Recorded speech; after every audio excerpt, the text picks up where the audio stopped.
Good evening all of you. कैसे हैं आप लोग?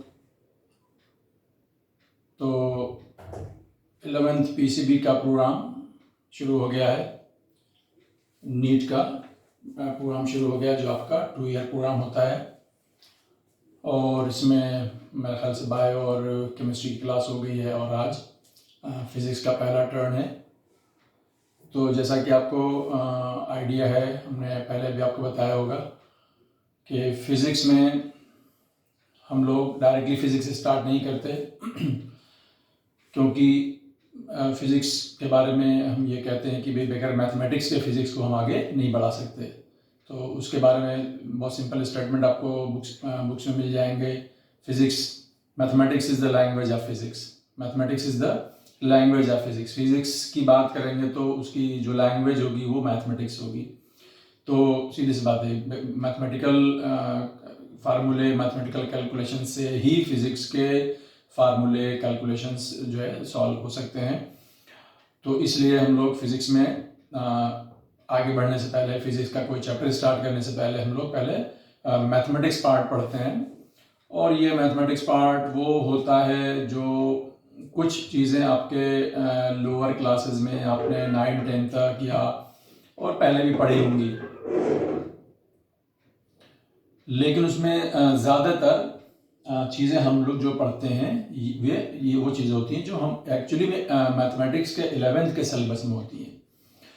तो चूँकि अगर आप पीसीबी के लिए ऑप्ट करते हो, अगर आप बायो साइड के लिए जा रहे हो, तो आपका मैथमेटिक्स जो है वो छूट जाता है। और मैथमेटिक्स छूट जाता है, लेकिन फिज़िक्स में तो मैथ की ज़रूरत पड़ती है, जो या कि आपने 10th में पढ़ लिया है, 10th तक पढ़ लिया और भूल गए हैं क्योंकि तो आपके टच में नहीं रहा, या वो ऐसी चीज़ें हैं जो एक्चुअली में 10th तक थी ही नहीं।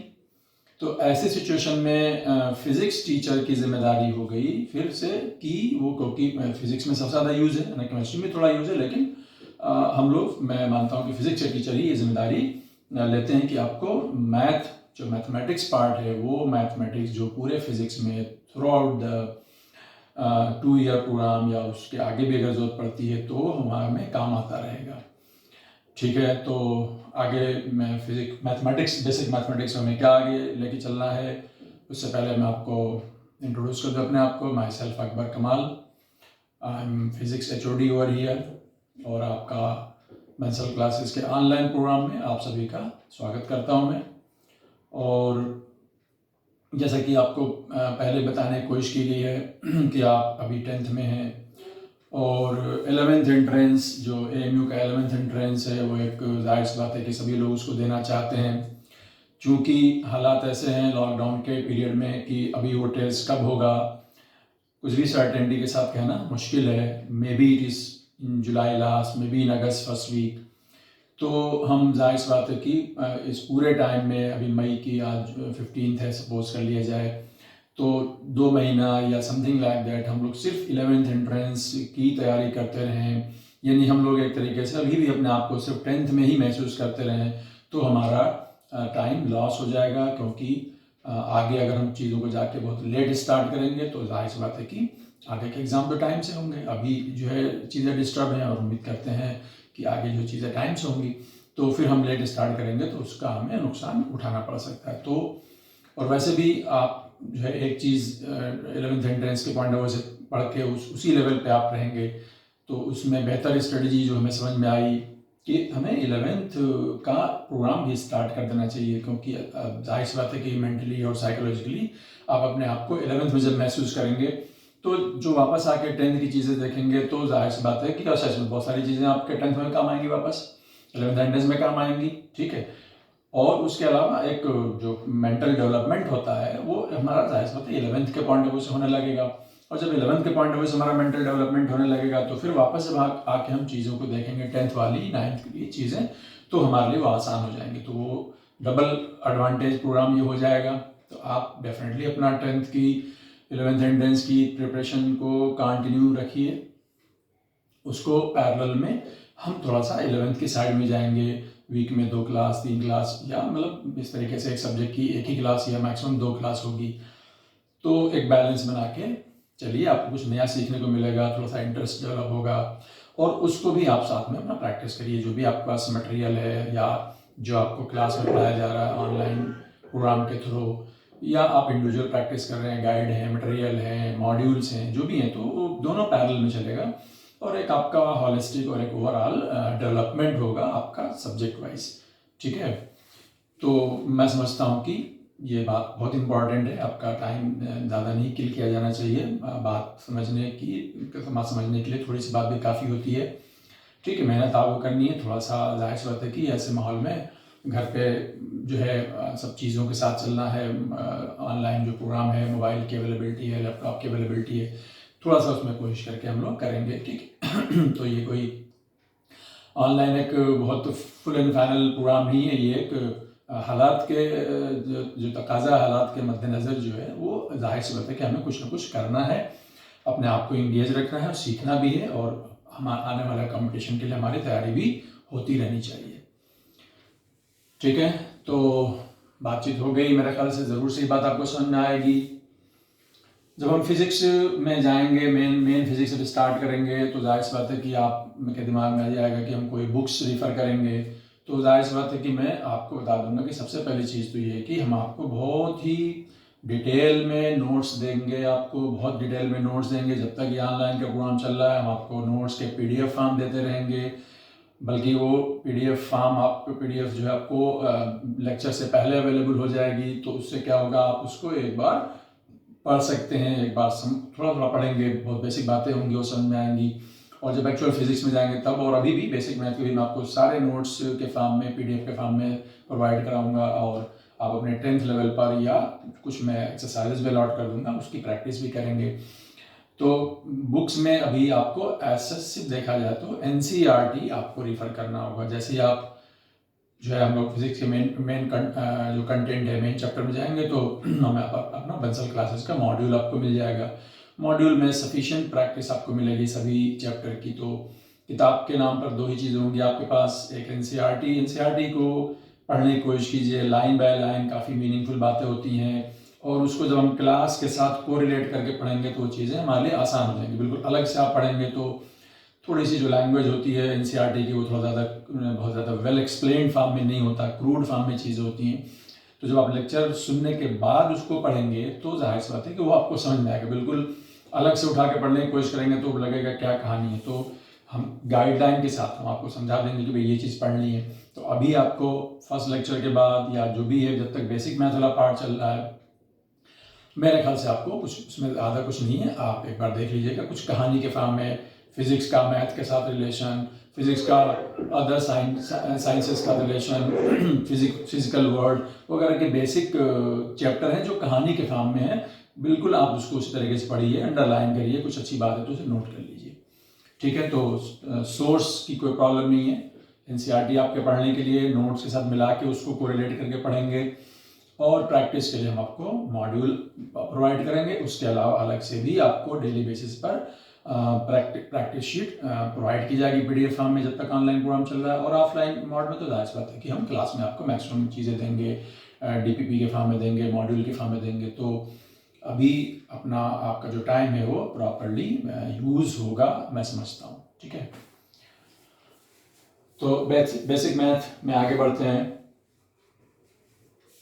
पहला लेक्चर हमारा बेसिक मैथ का। देखिए, सबसे पहले तो बेसिक मैथमेटिक्स में जो चीज़ें, मैथमेटिक्स में बहुत सारी चीज़ें हैं, है ना, बहुत सारी चीज़ें, और हर छोटी छोटी चीज़ हम नहीं बताएंगे आपको। आप बहुत सारी चीज़ें जानते हैं खुद से, लेकिन वो चीज़ें जो रेगुलर बेसिस पर, या उसमें से दो टाइप की हो सकती हैं। कुछ का यूज़ ज़्यादा होता है, कुछ का कम यूज़ होता है।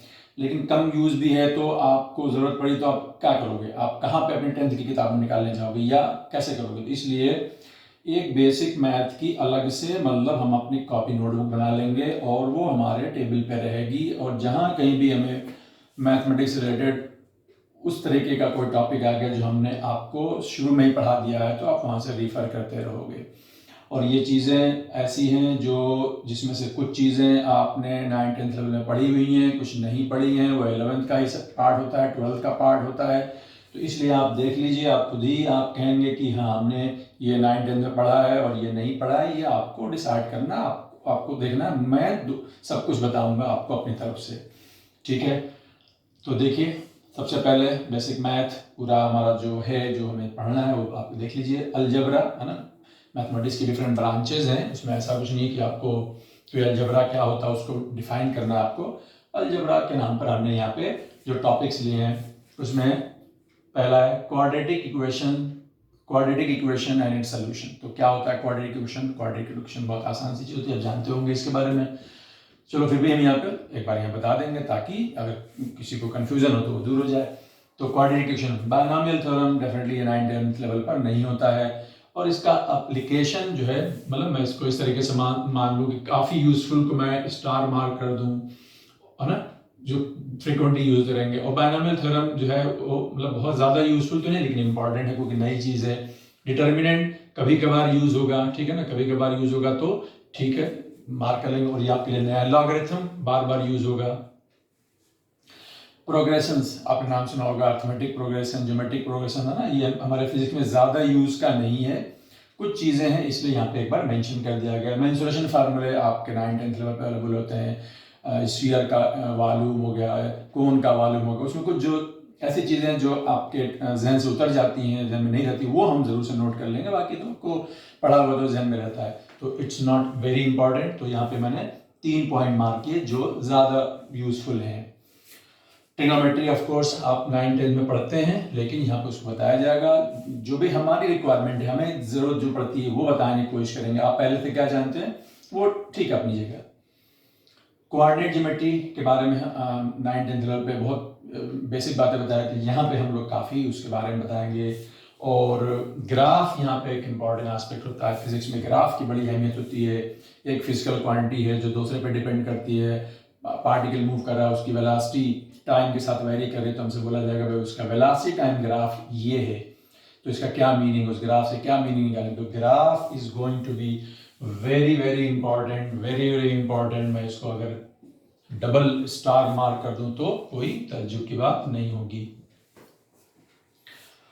कोऑर्डिनेट ज्योमेट्री और ग्राफ जाहिर सी बात है ना, यहाँ पे हम बहुत डिटेल में बात करेंगे, और ये चीज़ें आपके 9th-10th में ज़्यादा नहीं है, इसलिए आपको बहुत ध्यान से सुनना होगा, समझना होगा, नोट्स बनाने होंगे, ठीक है।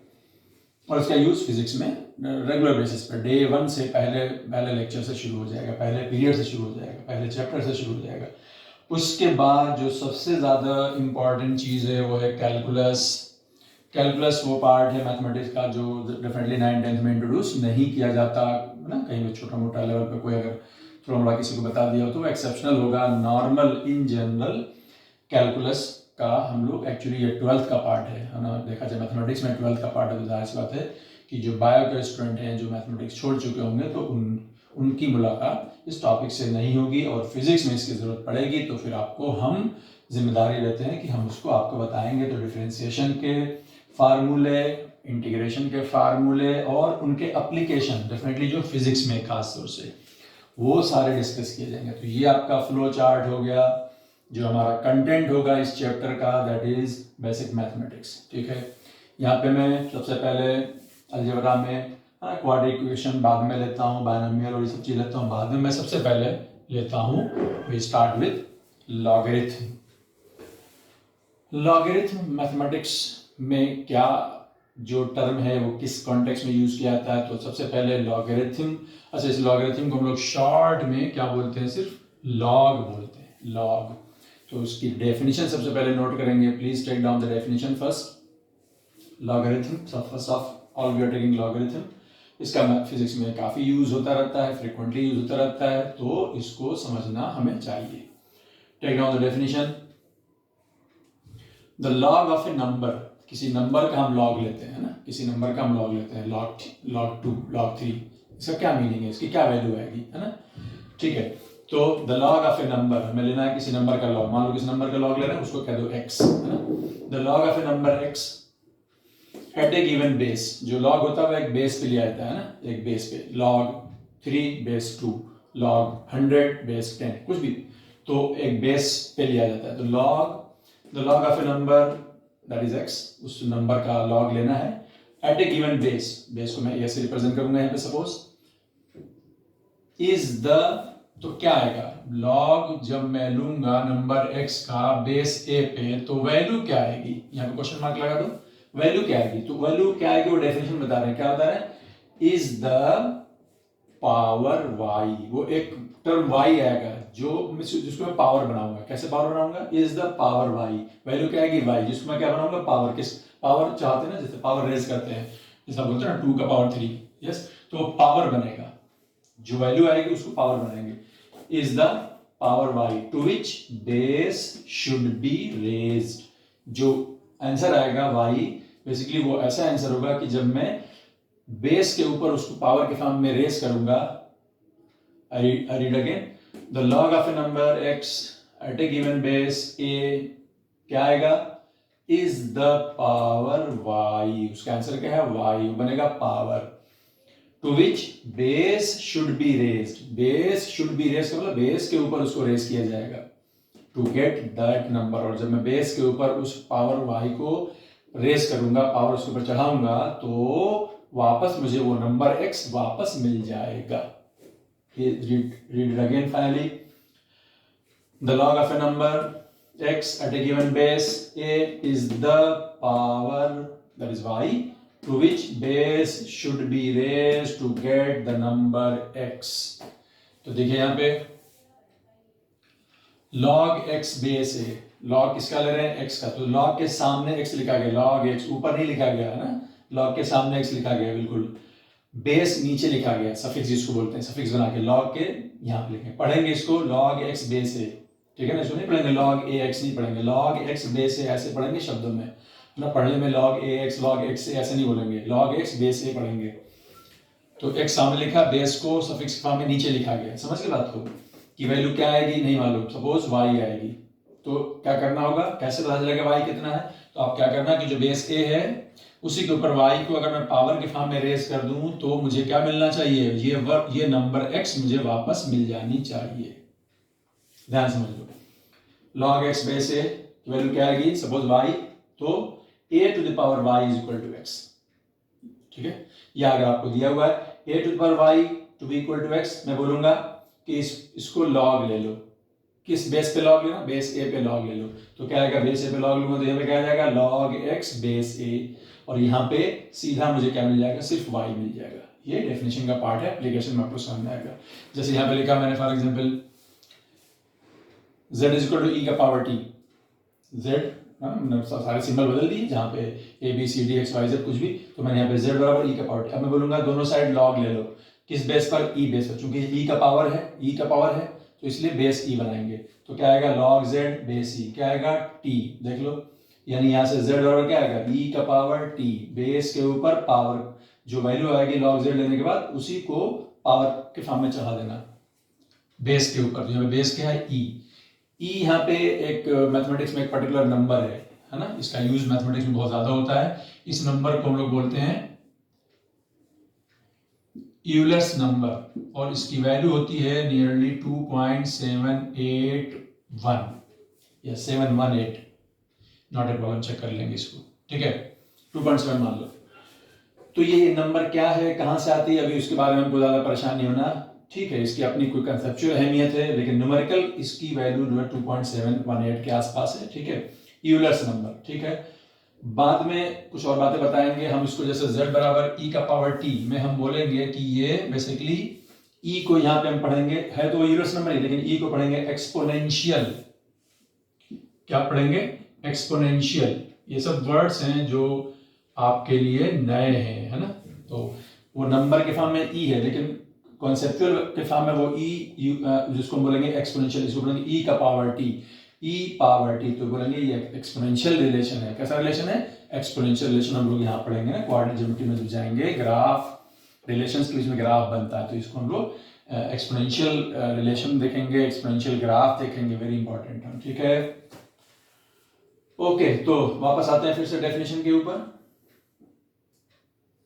log x बेस से क्या आएगा भाई, y आएगा, ताकि मैं बेस के ऊपर उसको पावर के फॉर्म में रेज कर दूं तो मुझे वापस x मिल जाए, तो यहाँ पे मैंने छोटे छोटे 2 सवाल यहाँ पे मार्क कर दिए हैं, आप इसको समझ लीजिए, एग्जाम्पल से ये हटा देता हूँ, इस यूलर्स नंबर मैंने बता दिया, उसकी कोई अभी जरूरत नहीं है, log 100 बेस 10 की वैल्यू क्या आएगी, तो जाहिर सी बात है कि ये x है, बेस 10 है, क्या आएगी नहीं मालूम, let us call it y, कुछ भी नाम दो, x जो भी कहना है।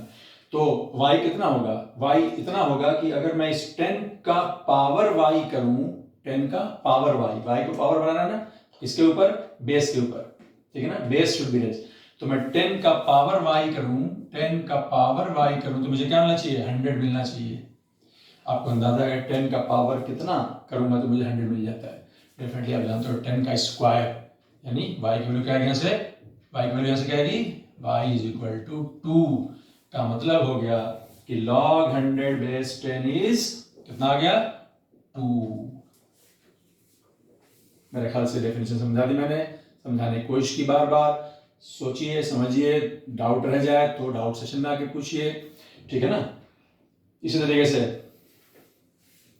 What is the value of log 8 base 2, ठीक है, तो क्या आएगा भाई, log 8 बेस 2 नहीं मालूम, सपोज कर लो यू कॉल इट y, तो फिर क्या करें, यानी अगर ये y को क्या बना दिया, पावर किसके ऊपर पावर चाहेंगे, बेस के ऊपर, यानी y की वैल्यू जानने के लिए क्या करना होगा, 2 जो बेस है इसके ऊपर मैं y पावर के फॉर्म में रेज कर दूं तो मुझे क्या आना चाहिए, नंबर वापस मिल जानी चाहिए, कितनी, 8।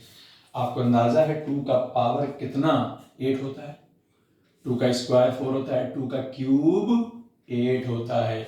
इसका मतलब यहाँ पे y कितना आएगा, y यहाँ से आएगा 3, आपका जवाब है 3। समझो बात को, ठीक है। तो ये लॉग की डेफिनेशन है, हमें लॉग की डेफिनेशन को बहुत ज़्यादा यूज़ नहीं करना है अपने फिजिक्स में, लेकिन पता होनी चाहिए, क्योंकि ये जो रिलेशन है ना, z बराबर e का पावर t, तो log z बेस e बराबर t, यानी दोनों तरफ वाइस वर्सा इसको हम लिख सकते हैं, log z base e equal to t is equal to t, तो z is equal to e का पावर t। समझ गए, दोनों तरफ से यूज करने की कोशिश करेंगे इसको, तो प्लीज नोट डाउन।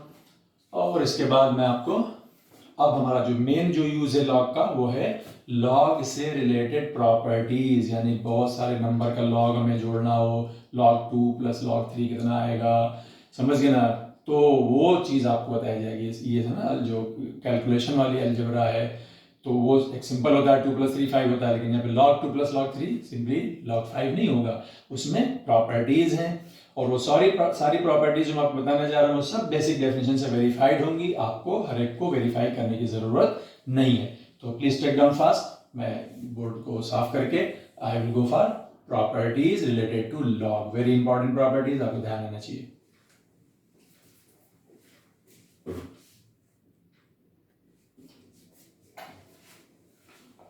राइट, तो लॉग की बेसिक डेफिनेशन मैंने आपको समझाने की कोशिश की, और उसके बाद अब जो एक्चुअली में लॉग का यूज़ मेनली फिजिक्स में है, डेफिनेशन तो हमारे लिए काम की चीज़ नहीं थी ऐसे, सिवाय कि हम चीज़ों को समझें थोड़ा सा बेसिक से। जो यूज़ की बात होती है वो एप्लीकेशन होता है, वो प्रॉपर्टीज़ होती हैं जो हमारे कैलकुलेशन में हमें ज़रूरत पड़ेगी। तो please put that in properties of log, properties of log. तो देखिए properties of log, log 1 at any base is 0। आप चाहो तो इस प्रॉपर्टी को वेरीफाई कर सकते हो, बेसिक डेफिनेशन को, सब प्रॉपर्टीज बेसिक डेफिनेशन से वेरीफाई की जा सकती हैं, लेकिन हमको जरूरत नहीं है ना, मैं आपको जस्ट तसल्ली के लिए, जैसे मान लो द फर्स्ट वन मैं आपको वेरीफाई करता हूँ। क्या डेफिनेशन समझाई गई थी, log x at a given base क्या होना चाहिए, पावर होना चाहिए, ताकि जब मैं बेस के ऊपर उस पावर को रेस करूं तो वापस मुझे ये नंबर मिल जाना चाहिए। यानी यहाँ पे मुझे क्या मिलना चाहिए, बेस के ऊपर पावर रेस करो, बेस क्या है a, कोई भी बेस है, पावर क्या आया है 0, a का पावर 0 क्या होता है, a का पावर 0 होता है 1, तो आपको वापस मिल गया वो नंबर ना, यस। तो इसलिए आपको हर एक को वेरीफाई करने की जरूरत नहीं है, वो आपका पर्पज नहीं। मैथमेटिक्स के जो बच्चे होंगे वो जाहिर सी बात है उस चीज़ों को डिटेल में लेके जाएंगे, हमें तो इसको सिर्फ यूज़ करना होता है ना। मैथमेटिक्स के बारे में हम लोग क्या बोलते हैं भाई, कि मैथमेटिक्स के बारे में हमें, हमारा पर्पस क्या है, हमें सिर्फ उसको यूज़ करना है ना। जैसे हम लोग गाड़ी चलाते हैं, टू व्हीलर चलाते हैं, स्कूटर चलाते हैं, तो हमें चलाने के लिए क्या होना चाहिए, उसका इंजन का डिज़ाइन मालूम होना चाहिए, है कितने हार्स पावर का है, कितना आरपीएम है, क्या हमें इसकी जरूरत होती है, या हमें सिर्फ उसका यूज से मतलब है कि भाई एक्सीलरेटर कैसे लेना है, ब्रेक कैसे लगाना है, तो हमें उसके इंटरनल स्ट्रक्चर के बारे में ज़्यादा ज़रूरत नहीं है जानने की, है ना। वो मैकेनिकल इंजीनियर बताएगा, समझ गया बात, या मैकेनिक्स बताएगा, हमारा तो काम उसको यूज़ करना हमको आना चाहिए, समझना की बात। तो हम सिर्फ यूज जानते हैं, उसको बेसिक से वेरीफाई करना हर चीज का हमारा पर्पस नहीं होता है। log 1 base any base, log 1 at any base will be always 0, log 0 at any base will be infinity, minus infinity, undefined। Infinity को हम लोग अनडिफाइंड बोलते हैं कि इसकी कोई वैल्यू नहीं आएगी, कोई फाइनाइट वैल्यू नहीं आएगी, ठीक है। तो अनडिफाइंड का मतलब फिजिक्स में एक इन्फिनिटी का मतलब एक तो अनडिफाइंड होता है और एक बाद में मतलब होता है कि वेरी लार्ज वैल्यू जो कि हम डिफाइन नहीं कर सकते। log a at base a, उसी नंबर का log ले रहे हैं उसी बेस पे, तो क्या आएगा 1 आएगा। log 10 बेस 10 1 आएगा। log 2 बेस 2 1 आएगा। log a बेस a क्या आएगा 1 आएगा। तो ये तो कुछ बेसिक प्रॉपर्टीज हो गई जिनकी जरूरत हमें डेफिनेटली पड़ती रहती है कैलकुलेशन में। अब उसके बाद कुछ और टाइप की प्रॉपर्टीज जो हम जो है देख सकते हैं लॉग से रिलेटेड, तो प्लीज नोट करिए इनमें से सभी को। log x plus log y, base क्या है, बेस आप जो चाहे ले लो, बेस a ले लो, बेस a ले लो, बेस b ले लो, लेकिन दोनों का बेस एक ही होगा यहाँ पे ना। log x बेस है, log y बेस है, अंडरस्टूड सी बात है। तो अभी तक हमने क्या समझा था ना, सिंपल क्या 2 + 3 = 5, लेकिन यहाँ पे x + y is not directly x + y, it is log x plus log y is equal to log x into y। Base वही रहेगा, जो इन दोनों का अलग अलग होगा तो मुश्किल हो जाएगी, नहीं कर पाएंगे।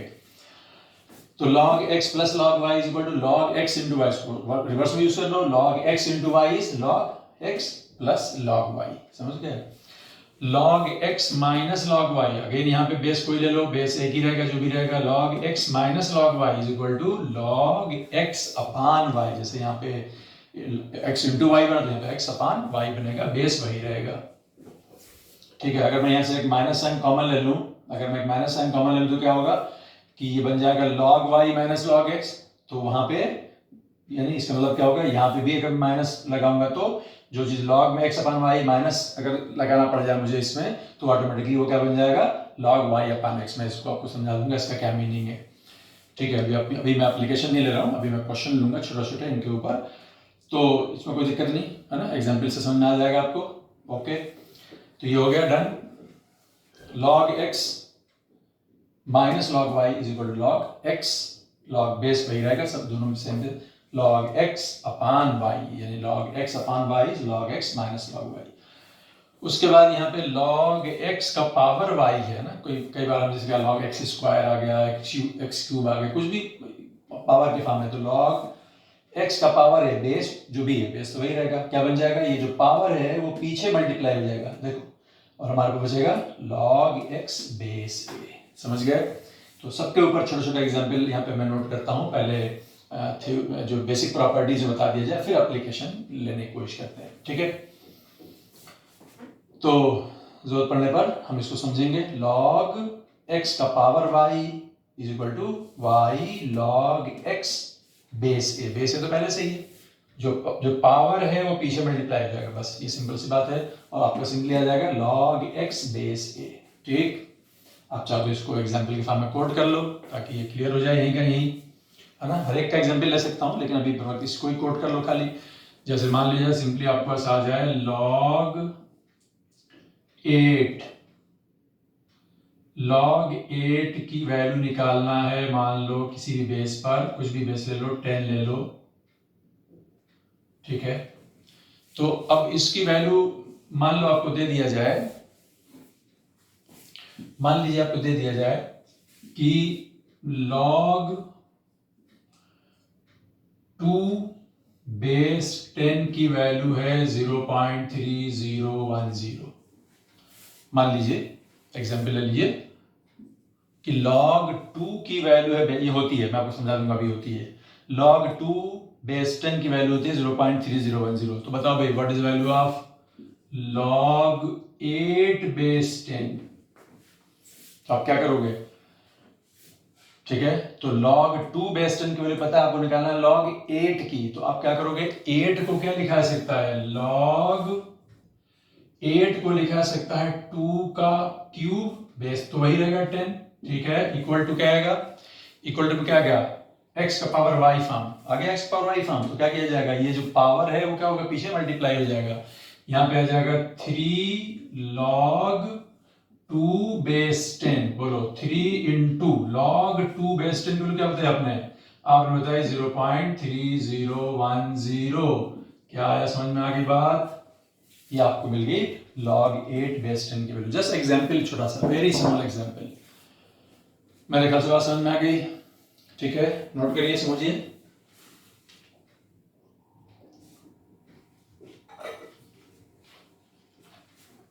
चलिए, तो ये पावर वाली प्रॉपर्टी मैंने एग्जांपल के फॉर्म में समझा दिया। ये प्रॉपर्टी ज्यादा हमारे यूज की नहीं है, बेसिकली ये बेस चेंज प्रॉपर्टी है। log a base b is equal to 1 upon log b base a, यानी नंबर और बेस इंटरचेंज हो जाएंगे तो ये रेसिप्रोकल हो जाएगा। इसका कुछ खास यूज नहीं है। जो मेन बेस चेंज हो गया, यहाँ बेस b था, यहाँ बेस a हो गया, ठीक है। जो मेन बेस चेंज प्रॉपर्टी वो ये है। तो ये हमें डेफिनेटली काम की है, ये हमारे काम की है, उसका एप्लीकेशन हमारे पास है। तो ये सारी प्रॉपर्टीज काम की हैं यहाँ तक, इसको छोड़ दिया जाए तो। और इसका जो बेस मेन प्रॉपर्टी है वो ये वाली है, बेस चेंज प्रॉपर्टी। तो please write down base change property. जैसे हमने लिया log x बेस a, यानी हम log किस बेस पर है, a पे, लेकिन हमें बेस a पे कैलकुलेशन नहीं आती। सपोज कर लो हम उसको दूसरे बेस में कन्वर्ट करके कैलकुलेशन जानते हैं, तो हमने उसको कन्वर्ट किया किस बेस में, बेस b में। तो आप डायरेक्टली तो कन्वर्ट नहीं कर सकते हो कि जो चीज a में थी b में कर दिया, तो कुछ ना कुछ वहां पे गुणा भाग आएगा, कुछ ना कुछ मल्टीप्लाई डिवाइड आएगा। तो उसमें हम उसको एक डिवाइडिंग फैक्टर यूज करते हैं। तो log x बेस a को हम लेके जाना चाह रहे हैं log x बेस b में, तो हमें क्या करना होगा, साथ में मामले को बैलेंस करने के लिए हमें यहाँ पे डिवाइड करना होगा log a base b। log a base b से डिवाइड करना है, ठीक है ना। यानी अगर मैं उसको ऊपर लेके जाऊं तो basically log b base a है ना, रेसिप्रोकल ना, log b बेस a से मल्टीप्लाई होगा। तो आप मल्टीप्लाई डिवाइड में कंफ्यूज होने की जरूरत नहीं, कोई एक ही चीज याद रखिए। तो मैं डिवाइड वाला याद रखता हूं, ठीक। log x बेस a को हम लेके जाना चाहते हैं किसमें, बेस b में। log x बेस b क्या करना होगा, एक डिवाइडिंग फैक्टर लेके आना है, वो क्या है, log a बेस b। क्या इसमें आसानी है, यानी हमने पुराने वाले बेस को दोबारा से ले लिया नए वाले बेस पर, पुराने वाले बेस का log ले लिया नए वाले बेस पर, उससे डिवाइड कर दिया। एग्जाम्पल में आपको समझ में आ जाएगा, इसमें भी एग्जाम्पल देके मैं आपको समझाऊंगा, ठीक है। तो before I give example on this base change property, है ना, बेस चेंज प्रॉपर्टी पर भी एग्जाम्पल मैं आपको दूंगा। तो अभी बर वक्त आप फिर से इसको देख लीजिए एक बार। log x बेस a फिर हम जाना चाहते हैं किस पे, बेस b पे। तो आप लिख दीजिए log x बेस b, है ना, आपका पर्पस पूरा हो गया। लेकिन आप डायरेक्टली कुछ चेंज नहीं कर सकते, log x बेस a इसे log x बेस b ऐसा तो हो नहीं सकता। तो उसमें एक मल्टीप्लाइंग फैक्टर, एक डिवाइडिंग फैक्टर है, log a base b। a क्या है, पुराना वाला बेस है, और b नया वाला बेस है। तो पुराने वाले बेस को का log ले लो नए वाले बेस पर, उससे डिवाइड कर लो, ठीक। तो इस प्रॉपर्टी को यूज करने के लिए हम सबसे पहले यहाँ पे टू टाइप्स के log बताते हैं। Note down, two types of log, two types of log।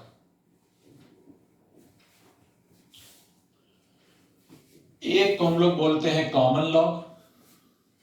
Common log actually जो कॉमन लॉग है वो उसका बेस होता है 10, यस, उसका बेस होता है 10। और आपने देखा होगा, सुना होगा हमारे किताबों में लास्ट में खासतौर से एक लॉग टेबल अटैच की हुई होती है, यानी उस लॉग टेबल में जाके किसी भी नंबर का आप लॉग देख सकते हो। लेकिन वो किस बेस पे होता है, वो बेस होता है 10। तो प्लीज रिमेंबर, लॉग टेबल, समझना आ गई बात, वो एक टेबल के फॉर्म में है, चार्ट के फॉर्म में है, जहाँ पे हम किसी भी नंबर का लॉग ले सकते हैं। उस चार्ट से लॉग लेना आपको सिखाया जाता है, आपको भी सिखाया जा सकता है। ऑफलाइन क्लास में पॉसिबिलिटी बन सकती है, अभी जरूरत नहीं है, हमारी जरूरत नहीं है। तो बेस 10 पे होगा लॉग टेबल, बेस 10 पे होगी। जो भी वैल्यू उसमें दिखाई देगी, है ना, log 2 log 3 जो भी हम देख सकते हैं, उसका तरीका होता है देखने का, वो बेस 10 पे होता है। ध्यान रखिएगा, इसको बोलते हैं कॉमन लॉग। और दूसरा होता है नेचुरल लॉग। नेचुरल लॉग इसलिए इसको नाम दिया गया है क्योंकि जितने भी हमारे थ्योरेटिकल डेरिवेशन होते हैं वो नेचुरल लॉग में होते हैं, ठीक है। कैलकुलेशन हमें कॉमन लॉग में करनी होती है क्योंकि लॉग टेबल बेस 10 में दी हुई है। लेकिन थ्योरेटिकल फार्मूले मैं आपको एग्जांपल दूंगा सारे ई के फॉर्म में ज्यादा पॉपुलर है। बेस ई, ये वही वाला यूलर्स नंबर है जिसकी न्यूमेरिकल वैल्यू मैंने आपको बताई 2.718। तो न्यूमेरिकल वैल्यू की अपनी एक अहमियत है, उसकी कंसेप्चुअल मीनिंग अलग है। वो एक्सपोनेंशियल टर्म बनता है, एक्सपोनेंशियल फंक्शन, एक्सपोनेंशियल ग्राफ। ई वर्ड एक्सपोनेंशियल, यूलर भी वर्ड आ रहा है और ई से एक्सपोनेंट भी आ रहा है, तो यहाँ पे ई को एक्सपोनेंशियल वर्ड के फॉर्म में यूज किया जाता है, एक्सपोनेंशियल मैंने लिखा था ये वर्ड। तो ये हो गया कॉमन लॉग और ये हो गया नेचुरल लॉग। तो जैसा मैंने बताया आपको, नेचुरल लॉग को हम लोग नेपेरियन लॉग भी बोलते हैं। और जैसे मान लो कि अगर दोनों को लिखना हो, जैसे मान लीजिए ये आपने लिखा, ये लिखा आपने लॉग,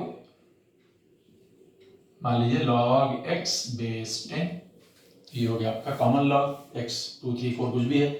और इसी तरीके से आप नेचुरल लॉग को लिखेंगे log x base e, yes, इसको बोलेंगे natural log, log x base e। तो इसको नेचुरल लॉग बोलते हैं। तो इसको लिखने का तरीका हो जाते हैं, बेस e नेचुरल लॉग को समझाता है। तो इसको कई बार हम लोग किताबों में ऐसा देखेंगे और हम लिखेंगे ln x, ln छोटा है मिला के लिखेंगे, x का मतलब है नेचुरल लॉग x का मतलब है, इट इज बेसिकली दोनों बातें क्या है, सेम है। समझ में आ गई बात? log x base e that is same as ln x natural log, ln मतलब natural log x, clear, right. तो अब यहाँ पे दो बेस हमारे पॉपुलर हो गए, एक हो गया हमारा कॉमन लॉग, और भी बहुत सारे हो सकते हैं भाई, है ना, कोई दो बेस 2 पे कोई सॉल्व करे तो हम नहीं जानते क्या करना होगा उसका, लेकिन हमें जो हमारे फिजिक्स में जो काम की बात है वो है दो बेस हमारे काम के, एक है बेस 10 और दूसरा है बेस e। तो अब हमें जैसा कि बताया गया कि हमारे थ्योरेटिकल फार्मूले आएंगे नेचुरल लॉग में, बेस ई में, और कैलकुलेशन अगर हमको लॉग टेबल से देखनी तो वो किसमें है, वो लॉग बेस 10 में है, कॉमन लॉग में है। तो जाहिर सी बात है हमें जरूरत पड़ेगी नेचुरल लॉग से कॉमन लॉग में कन्वर्ट करने की, यानी we are going for base change.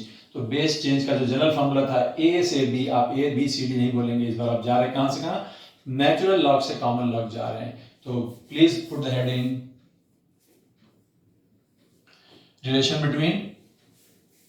relation between natural log and common log। तो आप नेचुरल लॉग है, natural log x base e से जाना चाहते हैं कहां, कॉमन लॉग में। लॉग x है ना, x सामने लिखा रहता है, x सामने लिखा रहता है जो लॉग जिसका ले रहे हैं, और जिस पे ले रहे हैं बेस को यहाँ पे नीचे सफिक्स में लिखते हैं, तो लिखने में गलती नहीं करेंगे। आप में से कुछ लोग शुरू में गलती करते हैं, ध्यान रखेंगे। log x बेस e को लिखा जाएगा log x बेस 10, क्या समझाया था आपको, अपने प्रॉपर्टी बेस चेंज किया तो क्या करना होगा, डिवाइड करना है। क्या करना है, पुराने वाले बेस को log ले लीजिए, पुराने वाले बेस का log ले लीजिए नए वाले बेस पे। तो log x बेस e को लिखा जाएगा log x base 10 upon log e base 10। नया वाला बेस क्या है, 10, नया वाला बेस क्या है, b, ठीक है। तो थोड़ा सा कोशिश करेंगे तो समझ में आ जाएगा। चूंकि e यहाँ पे एक नंबर के फॉर्म में यूज हो रहा है, तो हम यहाँ पे इसको क्या लिख सकते हैं, log x, x तो कोई नंबर है, पता नहीं कौन सी नंबर है, बेस 10 अपान log e, e जो है वो है 2.718। तो यानी आपको लिखना है यहाँ पे log 2.7 ही कर दो, खत्म करो बात को, 2.7 बेस 10। अब ये जो log 2.7 है बेस 10 पर, मैं इसको कहां से देख सकता हूं आसानी से, मैं इसको देख सकता हूं log टेबल से, ठीक है। तो मैं इसको log टेबल से देखूंगा जाके, और log टेबल से जाके देखना की बात तो कहने के लिए बर वक्त मैं आपको डायरेक्टली बता दूंगा। और log 2.7 की वैल्यू आप कैसे याद रखोगे या याद कर सकते हो, तो मैं आपको बता दूं, जैसे मैंने बताया था आपको कि log 2 बेस 10 होता है 0.3010। देखो log 2 और हमारे पास क्या है log 2.7, और मैं आपको बता दूं log 3 बेस 10 होता है नियरली 0.4771। अगर मैं 4 डिजिट तक याद करूं तो देखो यहाँ पे ये भी समझ आता है कि नंबर बढ़ता जा रहा है तो उस log की वैल्यू बढ़ती जा रही है। log 2 की वैल्यू कितनी है, 0.3, log 3 की वैल्यू कितनी होगी, 0.47। तो इसका मतलब क्या होगा, मेरा जो log है वो क्या है, 2.7। तो एक्चुअली में log 2.7 की वैल्यू अगर मैं बेस 10 पे देखूंगा तो इन दोनों के बीच में कहीं आएगी, एंड दैट इज 0.43, और क्लियरली बोलना तो 4343 कर दो। तो ये फैक्चुअल है, इसमें कोई मेरी तरफ से कुछ भी अचीवमेंट नहीं है, वैल्यू है, याद रखना पड़ेगा। तो यहाँ पे आपको रखना होगा इसकी वैल्यू। तो इस तरीके से log x बेस e को हमने कन्वर्ट कर दिया log x बेस 10, तो यहाँ पे आ गया log x बेस 10 अपान में इसकी वैल्यू है 0.4343। ठीक है, ये हो गया log x बेस e से आप चले गए log x बेस 10। अब ये जो अब ये देखा जाए तो क्या 1/0.4343, जैसे 1/0.3 हो तो क्या करोगे आप इसको, अगर मान लो ऊपर लिखना चाहो तो इट इज समथिंग, इसको 3 से इसको हटा के 10 कर दो, नियरली 3.33 के आसपास कुछ भी चीज है ना। 1/2 है तो क्या करोगे, है इट इज 0.5।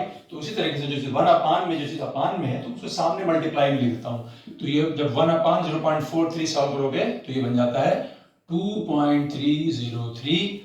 ये वाला नंबर 1/0.4343 को ऊपर न्यूमरेटर में लिख दिया, तो ये बन गया 2.303। और साथ में क्या हमारे पास यहाँ पे log x बेस 10।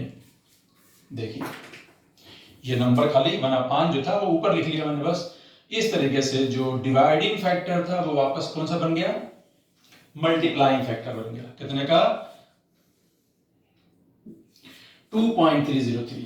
तो डिवाइडिंग फैक्टर की बजाय मल्टीप्लाइंग फैक्टर 1/2 को क्या लिख सकता हूं 0.5। तो 2 डिवाइडिंग में है और मल्टीप्लाइंग में क्या है 0.5। What is formula, log x base e से अगर आपको जाना है log x बेस 10 तो क्या करना है उसमें 2.303 से मल्टीप्लाई करना है, या अगर आपको log x बेस 10 की वैल्यू पता है तो आपको log x बेस e की वैल्यू पता चल जाएगी। log x बेस 10 वाले में 2.303 से मल्टीप्लाई करोगे तो आपको log x बेस e की वैल्यू आ जाएगी। एग्जाम्पल करके आप देख लो, कोई दिक्कत की बात नहीं है। ठीक है, तो नोट डाउन वेरी फास्ट।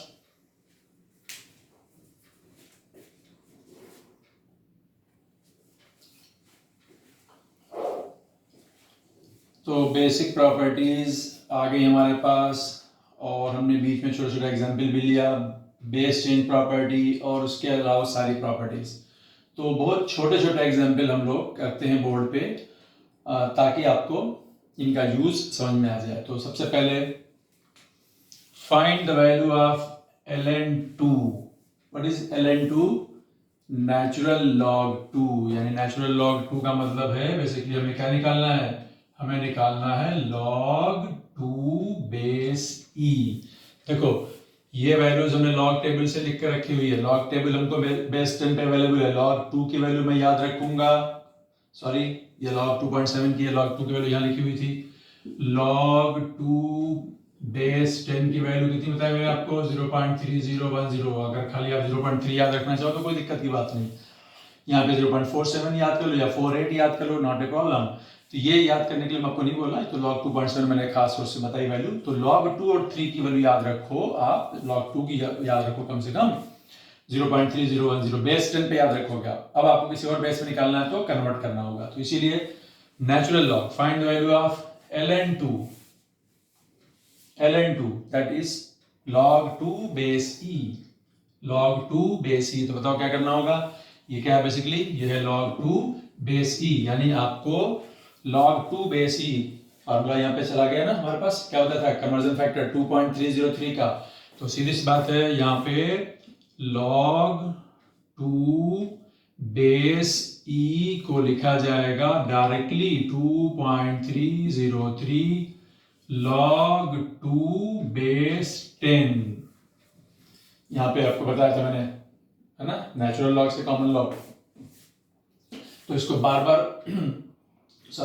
बार बेसिक से जाके वेरीफाई करने की जरूरत नहीं, आपको ये डायरेक्ट याद रखना होगा। log 2 base e to be equal to 2.303 log 2 base 10। बताओ भाई what is value of 2.303 into what is log 2 base 10, ये log टेबल से उठा के लेके आएंगे, दैट इज 0.3010। ये मल्टीप्लाई कर लीजिएगा, ये वैल्यू आ जाती है 0.6932। मल्टीप्लाई करके देख लीजिएगा, कोई दिक्कत की बात नहीं। तो ये जो log 2 बेस e है जिसको हम लोग क्या कहते हैं ln2, तो अब आपको एक तरीके से ln2 की वैल्यू भी याद रहेगी, याद अगर रहेगी तो अच्छी बात है। 0.6932, 2 छोड़ दो 0.69, 3 तक याद करो, 0.69 याद करो, कुछ तो याद रखोगे, अंदाजा लग जाएगा आपको। आई बात समझ में? तो ये पहला एग्जाम्पल हमने किस पे ले लिया, बेस चेंज वाला। और बेस चेंज कोई रैंडम नहीं, यहाँ से वहाँ के लिए तो ये फॉर्मूला हमारे पास है ही है। कोई भी यहाँ से 2 से 3, 3 से 4, कुछ भी कहीं जाना हो, लेकिन ये तो एग्जैक्ट है जहाँ पे हमको दो टाइप के लॉग यूज करने हैं, एक हमारा नेचुरल लॉग, दूसरा कॉमन लॉग। हमारी सारी वैल्यूज हमको पता होती है कॉमन लॉग में बेस 10 पे, लेकिन हमें थ्योरेटिकली जो क्वेश्चन आएगा फार्मूले से थ्योरेटिकली ड्राइव होकर के आएगा, वो आएगा नेचुरल लॉग में। तो हमें वापस नेचुरल लॉग को कैलकुलेट करने के लिए कॉमन लॉग की हेल्प लेनी पड़ेगी। और रिलेशन आपको मालूम, आपको बता दिया मैंने, log 2 base e is equal to 2.303 log 2 base 10। Note down.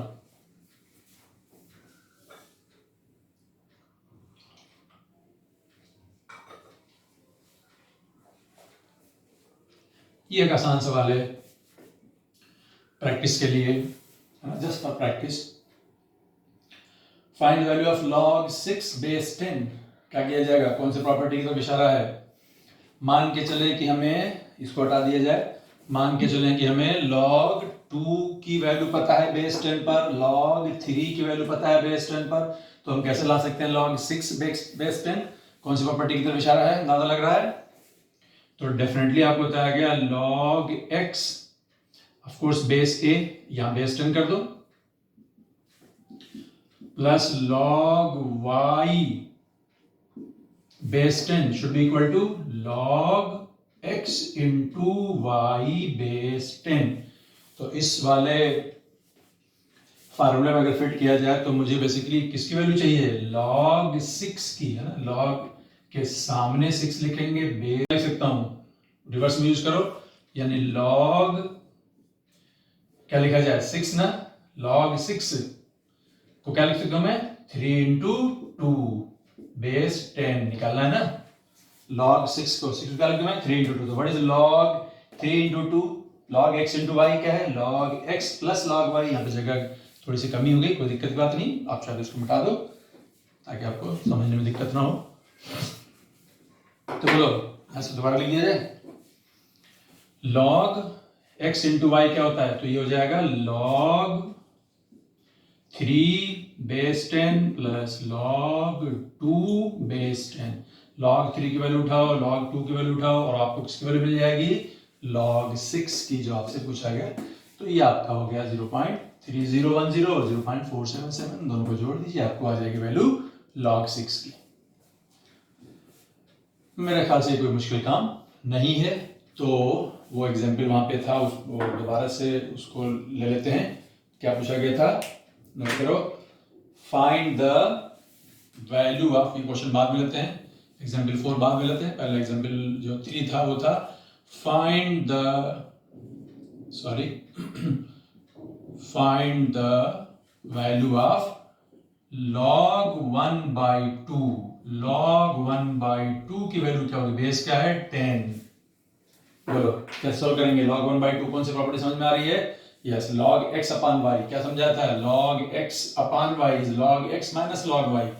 इसे लिख लो property log x upon y, base क्या है, बेस 10 लेके चलना है, is equal to log x base 10 minus log y base 10। यहाँ पे आपके पास है log 1/2, ऑफ कोर्स बेस 10 को क्या लिखा जाएगा, log 1 base 10 minus log 2 base 10। बोलो log 1/2, log x अपन y, log x minus log y, base तो वही रहेगा। व्हाट इज log 1 बेस 10, क्या समझा प्रॉपर्टी, log 1 किसी भी बेस पे क्या होता है, 0। ये हो गया 0, क्या बचा, माइनस log 2 बेस 10, और log 2 बेस 10 की वैल्यू तो आपको पता ही है। तो इसका मतलब क्या हो गया, log 1/2 को आप सिंपली मान सकते हो आइंदा के लिए कि log 1/2 को सिंपली लिखा सकता है 1, सॉल्व करोगे तो क्या आएगा, log 1 0, तो इसको सिंपली लिखा सकता है माइनस ऑफ log 2। खत्म करो बात को, बेस क्या है, बेस है 10, ये तो मतलब हुआ, यस। 1 के लिखा है, 2/3 होगा तो लिखना पड़ेगा, तो सिर्फ 1/2 अगर है तो इट इज माइनस, निगेटिव में आएगी वैल्यू, देख लो। उसके बाद यहाँ पे एक छोटा सा क्वेश्चन मैंने फ्रेम किया है, बेस चेंज क्या है। देखो हमें दिया हुआ है कि मान लो कि log x बेस 2 5 है, मान लो आपको दिया हुआ है log x बेस 2 5 है, तो बताओ भाई log x बेस 4 कितना होगा, सॉल्व करो। हटाओ इसको, बेस चेंज कर रहे हैं, ये हो गया। बेस चेंज करें, base change property,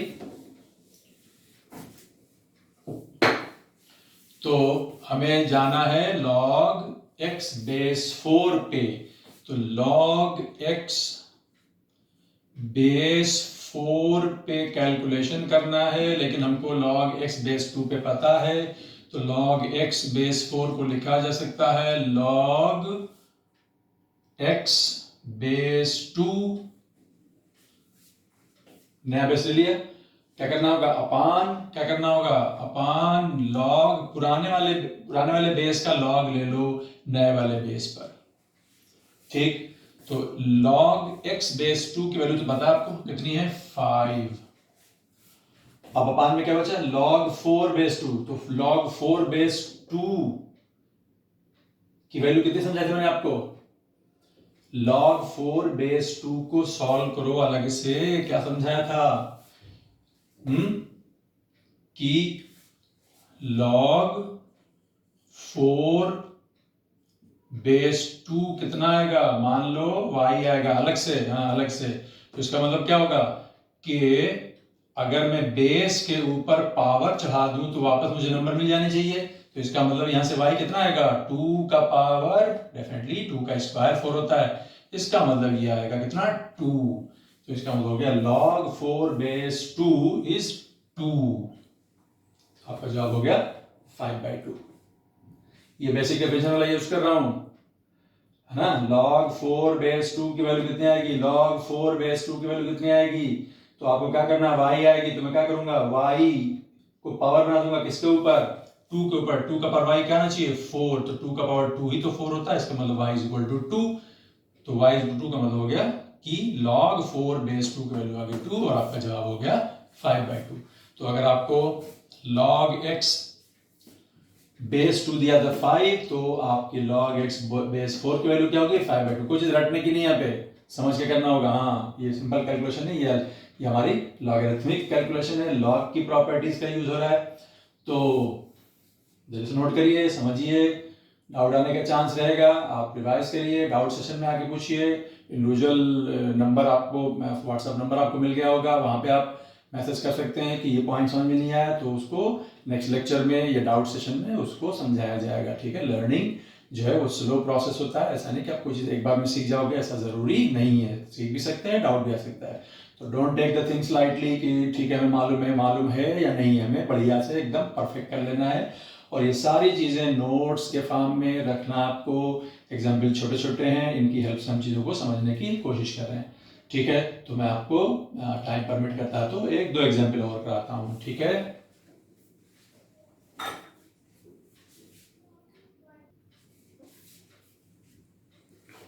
okay, note कर लिया,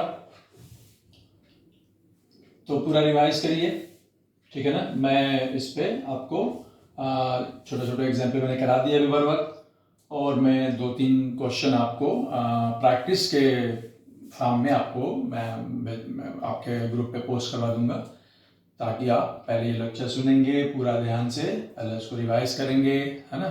और उसके बाद आपको मैं ज़्यादा नहीं 4-5 सवाल दे दूंगा, ताकि आप इसी तरीके से कम लॉ की प्रॉपर्टीज़ को आप समझ जाओ, समझ गए ना। तो नोट कर लीजिए, सब रिवाइज कर लीजिए, जहाँ भी डाउट आने का चांस है उसको मार्क कर लीजिए, और डाउट सेशन में उसको पूछने की कोशिश करिएगा। और मैं आपको 2-4 क्वेश्चन ज़रूर से पोस्ट करूँगा आपके ग्रुप में, ताकि आप जो है उसे सॉल्व करो, तो आपको क्लैरिटी होगी कि किस तरीके से चीज़ों को करना है। तो आप ये 2 वैल्यू याद रखो अगर हो सके तो, log 2 बेस 10 की वैल्यू है 0.3010, और log 3 बेस 10 की वैल्यू 0.4771, और log ln 2 base e ln 2 की वैल्यू दैट कम्स आउट टू 0.6932। और ये रिलेशन मैं आपको फिर से लास्ट टाइम मार्क करता हूँ, जो नेचुरल लॉग को कन्वर्ट करेगा कॉमन लॉग में। नेचुरल लॉग है ना, यहाँ पे 2 है चाहे कुछ भी है, तो इसको log x base e log x base e बराबर है 2.303 log x base 10। General formula बना दिया मैंने, 2 हो चाहे 3 हो। तो ये मेरे ख्याल से बर वक्त इतना ठीक है, और 2-4 सवाल, ज़्यादा नहीं, 2-4 सवाल मैं आपको प्रैक्टिस के लिए भेजूंगा। तो उस पहले आप इस लेक्चर को ध्यान से समझिए, पढ़िए, और यहाँ कहीं भी अगर कोई डाउट का चांस है तो पूछिएगा। ठीक है, चलिए, तो आज के लिए इतना ही। Thank you, all the best.